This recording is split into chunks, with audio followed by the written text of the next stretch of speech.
Welcome back in another video. So this time I'm having a new question, that is question number 7. So question number 7 says find x, y and p in the given figures. So there are two figures over here, the first one and the second one. I am solving the first one right now. So just have a look at this figure. अब ध्यान से देखिए इसमें we have to find angle x, y and p, x, y and p. वो अलग बात है कि with that also we will find z also. z भी निकाल लेंगे, हालांकि पूछा नहीं है फिर भी निकाल लेंगे क्योंकि वो इसी के सॉल्यूशन में ही आ जाएगा. तो we have to find out x, p and y, three angles. अब ध्यान से देखिए इस क्वेश्चन को कि these two lines are parallel. Make sure ये दो लाइंस पैरेलल है बिकॉज ये एरो जो बना है इसका मतलब होता है पैरेलल. अब ध्यान से देखिए दो टेल लाइंस जा रही है, like this and like this. तो ये भी जो है पैरेलल है बिकॉज ऑफ दिस साइन, जो एरो का साइन बना है, दिस थिंग क्लियरली शोज कि ऐसे ये पैरेलल है. तो मैं इसको थोड़ा सा एक्सटेंड कर लेता हूँ जिससे आपको और इजी क्लियर हो जाए कि आपको कोई दिक्कत ना हो. इसको मैं थोड़ा सा जो है और बढ़ा देता हूँ आगे तक, लाइक दिस. इसको मैंने ऐसे ही बढ़ा दिया और इसको मैं चाहूँ ऐसे भी बढ़ा सकता हूँ और इसको चाहूँ मैं ऐसा भी एक्सटेंड कर सकता हूँ, लाइक दिस.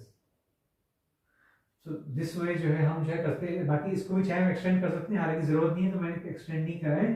फिलहाल मैं इतने इसको एक्सटेंड कर रहा हूँ. अब ध्यान से देखिए अभी यहाँ पे जो है x निकालना है तो एकदम क्लियर कट है पॉइंट है कि x 40 एंड 270 एक पॉइंट है, बीचों बीच एक पॉइंट है. This is your point. अभी जो पॉइंट है आपका, तो इस पॉइंट में जो है बीचों बीच जो है ध्यान से देखिए 40 कंप्लीट एंगल, एक पूरा कंप्लीट एंगल कितने को बोलते हैं, जिस पॉइंट के चारों ओर जो एक एंगल होता है, that is called as a complete angle and its measurement is 360 degree. So over here it's the complete value of this point is 360 degree. Already 270 यहाँ से यहाँ तक दे रखा है, 40 दे रखा है, x निकालना सॉरी. तो x जो निकालना है आपको, तो बहुत इट्स वेरी वेरी सिंपल, ज़्यादा कुछ नहीं है इसमें. तो मैं दिखा देता हूँ कैसे करेंगे. हमें बस यहाँ इतना लिखना है, angle x plus angle 40 degree plus angle 270 degree is equal to 360 degree. तो आप क्या लिखेंगे, angles at a point. So ये आपकी जो स्टेटमेंट है, रीजन है कि क्यों है ऐसा हुआ. अब मैं सॉल्व करने जा रहा हूं. सो x plus 40 plus 270 is equal to 360. So now x is equal to 360. इसको इधर शिफ्ट करेंगे and we have to minus both the terms like this 270. So now x is equal to 360 minus. अब algebra के rule के हिसाब से जैसे होता है ना, माइनस माइनस जो है प्लस हो जाता है, लेकिन साइन माइनस का रहेगा. 40 प्लस 270, सो 40 प्लस 270 होता है आपका 310 होता है. So now x is equal to 360 minus 310 होता है आपका 50. सो हमारा जो मेजरमेंट आया दैट इज 50 डिग्री. ये हमारा आ गया 50 डिग्री. अब इतना क्लियर हो गया. अब बाकी के तीन एंगल्स भी हम निकालते हैं. सो फर्स्ट ऑफ ऑल अब ध्यान से देखिए इसमें क्या क्या हम कर सकते हैं. यहाँ मेक श्योर कि यहाँ कोई नंबर नहीं दे रखा, लेकिन यहाँ पे नंबर दे रखे हैं. अब ध्यान से देखिए, अगर मैं इस तरीके सेंस में लेके चलता हूँ 40 और ये y, ध्यान से देखिए इसी सेंस में बिल्कुल हुबहू यही स्टाइल है. ये आपकी जो है ये ट्रांसवर्सल लाइन होगी, लेकिन जो है हमें ध्यान देना है. मैं इसके लिए फिलहाल इसको एक्सटेंड कर देता हूँ सो दैट ताकि इजी हो जाए हमारे लिए, लाइक दिस. अब ये आपका जो है ऐसे 40 है एंड सेम वे ओवर है आल्सो 40. अब जो है ये इस टाइप से जो है ये ट्रांसवर्सल लाइन जा रही है. एक ऐसी ट्रांसवर्सल लाइन है, एक ऐसी है और एक ऐसी ट्रांसवर्सल लाइन है. So keeping this thing in mind, अभी हम जो है श्योर नहीं कि 40 इसके बराबर होगा, जबकि same to same designing pattern बन रहा है बिल्कुल. तो जो है ये पक्का नहीं है, हम कह नहीं सकते कि जो है ये आपस में बराबर है कि नहीं है. तो और जो है इजी बनाने के लिए, लेकिन ध्यान से देखिए इस टाइप से टेल जो लाइन जा रही है और ये ट्रांसवर्सल है, ये बीचों बीच जैसे ट्रांसवर्सल है और जो है ये आपस में टेल लाइन है. तो दीज आर पैरेलल्स. x जो x है z से बिल्कुल मैच कर रहा है. ध्यान से देखिए x हो गया x और इसी हिसाब से y भी 40 से मैच कर रहा है, लेकिन मैं फिलहाल जो x वाला मेथड है वही मैं यूज करूंगा यहाँ पे. सो एक बार जो है, बल्कि मैं एक बार कंफर्म कर लेता हूँ बुक में कि इसका आंसर y का क्या दे रखा है.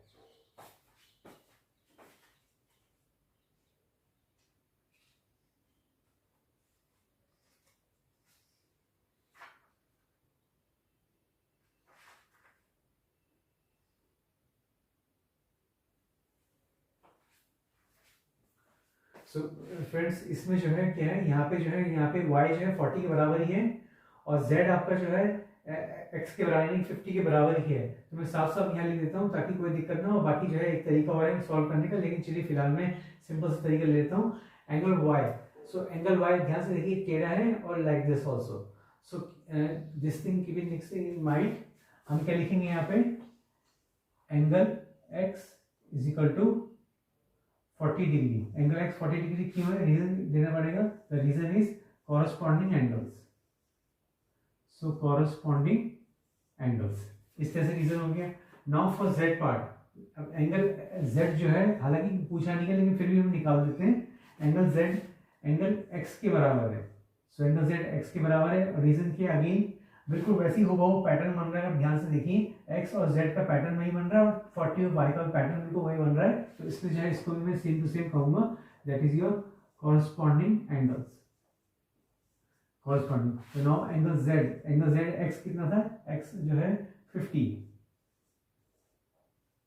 तो एंगल z जो है 50 के बराबर है। ऑलरेडी यहाँ पे एंगल x जो है z है, यानी कि ये 50 डिग्री हो गया। अब जो है x निकल के z निकल गया। अब जो है हमें क्या करना है, हमें जो है p निकालना है। मेक श्योर, ध्यान से देखिए, जब p निकालने अगर कंप्लीट एंगल 360 वाला यूज करते तरीका जैसे यहाँ पे यूज किया एंगल से द पॉइंट, मेक श्योर कि अभी ये एंगल, दो एंगल रह गए, तो अब हम यहाँ पे वो फॉर्मूला यूज करेंगे। लेकिन ध्यान से देखिए कि एक स्ट्रेट लाइन जा रही है, इसलिए ये एंगल और ये एंगल एक स्ट्रेट लाइन में दो एंगल मिलके जो है दो या वटेवर जितने भी एंगल्स हैं एक लीनियर पेयर बनाते हैं, यानी कि p और z यहाँ पे लीनियर पेयर बना रहे हैं। तो लीनियर पेयर बनाने की वजह से हमारा z ऑलरेडी निकल चुका, p हम निकाल देंगे। अब ध्यान से देखिए मैं क्या करने जा रहा हूँ, angle p plus angle z ये 180 के बराबर होते हैं। क्यों होते हैं 180 के बराबर, because it's linear pair. Linear pair, इनको लीनियर पेयर बोलते हैं। अब ऑलरेडी जो है एंगल p तो हमें निकालना ही है और z दे रखा है, that is 50 degree is equal to 180 degree. So now angle p निकालना ही है, 180 minus 50। So angle p is equal to 180 minus 50 होता है, that is your 130 degree. So हमारा अगेन जो है हमारा निकल गया आंसर 130 डिग्री। x ऑलरेडी निकल चुका है आपका, जो है x है, z आपका 50 निकला, एंड योर y का जो है आपका दैट इज योर, जो y है आपका हमने जो अभी p निकाल दिया है हमने यहाँ पे हमने जो है x निकाला। मेक श्योर कि जो है y अभी रह गया है, y जैसे कि मेंशन नहीं कर रहा है यहाँ पे। सो अब जो है नाउ z हमारा 50 निकल चुका है, and now this y। So y निकालने के लिए यहाँ पे जो है हम जो है ध्यान से देखिए, y निकालने के लिए z एंड y, जब ये 50 है तो डेफिनेटली जो है ये एक, ध्यान से देखिए कि परपेंडिकुलर बना रहा है, बिल्कुल वो परपेंडिकुलर बना रहा है। लेकिन जो है और जो है बेटर होगा, जैसे कि ऑलरेडी यहाँ पे आई थिंक मैंने शो नहीं किया, चलिए मैं लिख देता हूँ यहाँ पे। एक तरीका तो ये है कि आप इसे 90 में से ले सकते हैं, 90 z plus y is equal to 90 degree, एक वो तरीका है जैसे कि होना चाहिए, बिकॉज ये परपेंडिकुलर एंगल बन रहा है यहाँ पे। अब जो है वो ना बन के हम जो है इसे सेम टू सेम y 40 के बराबर हम लेके चलेंगे। रीजन y क्यों, ऐसा angle y is equal to 40 degree. So angle y आपका 40 डिग्री के बराबर है, तो अब रीजन हमें देना होगा again corresponding angles again. So now finally therefore हमारा क्या है, x निकल गया, x आपका निकला 50 degree, y is your 40 degree, x y z हमसे पूछा नहीं, फिर मैं शो कर रहा हूँ, z again it's 50 degree, and lastly your p है आपका 130 degree. So this is your final answer for this first part of class question number 7. In the second part, you will see we have to find angle x, y and p like this. So it's a triangle over here. You can see triangle है, दो lines ऐसे जा रही है, दोनों parallel line से आपस में, और जब ये पैरेलल लाइन है डेफिनेटली ये जो है आपका एक ट्रांसवर्सल लाइन है, दोनों लाइन्स को काट रही है। सो मैं इसको थोड़ा सा और आगे एक्सटेंड कर देता हूँ ताकि जो है आपको इजी हो जाए, कोई दिक्कत ना रहे। तो ये इस तरीके इस सेंस में है ये। मैं इसको और इधर भी एक्सटेंड कर देता हूँ। सो इस अब जो है ध्यान से देखिए कि इसमें क्या क्या कंडीशन हो सकती है। पी निकालना है, तो अभी कुछ इसमें पैरेलल के रूल्स फॉलो हो ना हो, लेकिन जो है ध्यान से देखिए कि स्ट्रेट लाइन है, स्ट्रेट लाइन में जो है 3 एंगल्स बने हुए हैं। इस बार देखिए 2 नहीं है, इस बार 3 है, तो हम इसे लीनियर पेयर ना कहकर हम इसे कहेंगे angles on a line, simple सा हम कहेंगे एंगल्स ऑन लाइन। तो अभी तीनों का टोटल हर हाल में जो है जो भी है 180 रहेगा हर कीमत पे। सो मेक श्योर कि जो है इस तरीके से आप जो है इसका निकालेंगे। मैं लिख देता हूँ यहाँ पे, इससे क्लियर हो जाएगा आपको। So angle P plus 25 degree plus 110 degree is equal to 180 के बराबर है। मैं ब्रैकेट में लिखूंगा angles on a line. So angles on a line, so angles on a line हो गया इस तरह से। मेक श्योर ये जो लिखा हुआ मैंने ये एंगल का निशान है और एंगल्स ऑन अ लाइन। सो अब जो है मैं P निकालता हूँ आराम से, P निकल जाएगा। सो 180 माइनस 25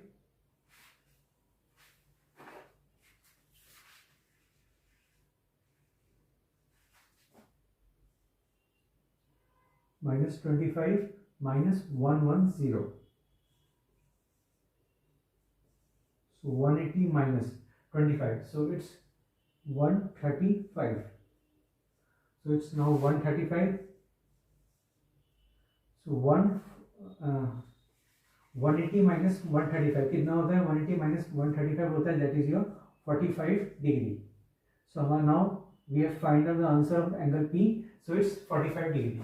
So it's 45 डिग्री। अब जब ये 45 डिग्री हो गया है तो अब आराम से जो है हम जो है, I am sorry it's not y, it's p, sorry I am sorry, it's p. So p हमारा निकल गया 45 डिग्री। अब जब पी निकल गया है, अब ध्यान से देखिए एक्स निकालना है। सो एक्स इतना आसान नहीं है निकाल पाना, लेकिन जो है फिर भी हम देखते हैं ध्यान से कोशिश करके कि क्या क्या इसमें कंडीशन अप्लाई हो सकती हैं। सो 45 डिग्री, अब इसको मैं थोड़ा सा और एक्सटेंड कर देता हूँ। यहाँ पर भी समझ लीजिए कि ये भी ये जो है ये आपकी ये ट्रांसवर्सल लाइन है जो है आपका वो कर रही है, मतलब जो है ये दो पैरेलल लाइन से इसको एक काट रही ट्रांसवर्सल लाइन। जब ये P है तो डेफिनेटली एक्स हो जाएगा। मैं ये कहना चाह रहा हूँ सेंस, आप ऐसे समझिए, ऐसे लाइक दिस। तो जब इधर आपका P शो हो रहा है, आपका जब इधर P शो हो रहा है, इधर P यानी 45 डिग्री, और इधर की तरफ जो है एक्स शो हो रहा है, बस यही फिगर ऐसा ना हो कि थोड़ा सा लेट गया, टेढ़ा हो गया, बस इतनी सी बात है। यही सेंस है, यहाँ पे यही सेंस बन रहा है। सो इसलिए जो है हर हाल में एंगल P जो है एक्स के बराबर होगा ही होगा। सो एंगल एक्स मैं लिख देता हूँ यहाँ पे, angle x is equal to angle P। Bracket में क्या लिखेंगे? Alternate interior angles, alternate interior angles. So angle x again it will be 45 degree. So आपका जो है x भी 45 निकल गया है आपका। अब सब कुछ निकल चुका है, बस हमें क्या करना है, हमें यहाँ पे हमें जो है क्या करना है, y निकालना है। दो निकल चुके हैं, एक y रह गया है। तो एक तरीका तो ये है सिंपल कि आप जो है तीनों ट्राइंगल तीनों एंगल से उनका टोटल जो है 180 के बराबर होता है, 180 से दोनों को माइनस कर देंगे तो y निकल आएगा। लेकिन और देख रहा हूँ कि क्या by applying the methods of parallel lines, can we find out the answer of this y also or not? So y, अब ध्यान से देखिए, दो पैरेलल लाइन है, अब दो पैरेलल लाइन है, ये ट्रांसवर्सल लाइन है, ये ट्रांसवर्सल लाइन है, तो y हो गया और आपका 110। ध्यान से देखिए y और 110, लेकिन जो है सिर्फ इतना ही नहीं, y हो गया आपका और आपका ये दो पैरेलल लाइन है ऐसी, y हो गया 1। तो डेफिनेटली जो है यहाँ पे angle y is equal to 110, angle y 110 के बराबर है। So reason y corresponding angles. हमें इतना और इसको क्वेश्चन को लेंथी करने की जरूरत नहीं पड़ी, हमारा काम हो गया। तो मैं यहाँ लिखूंगा देयरफॉर एंगल x कितना निकला था? x निकला हमारा 45 degree. So angle y that is your 110 degree and your angle P is equal to 45 degree. So this is your answer for the second part. So this was all in this video. Thanks for watching.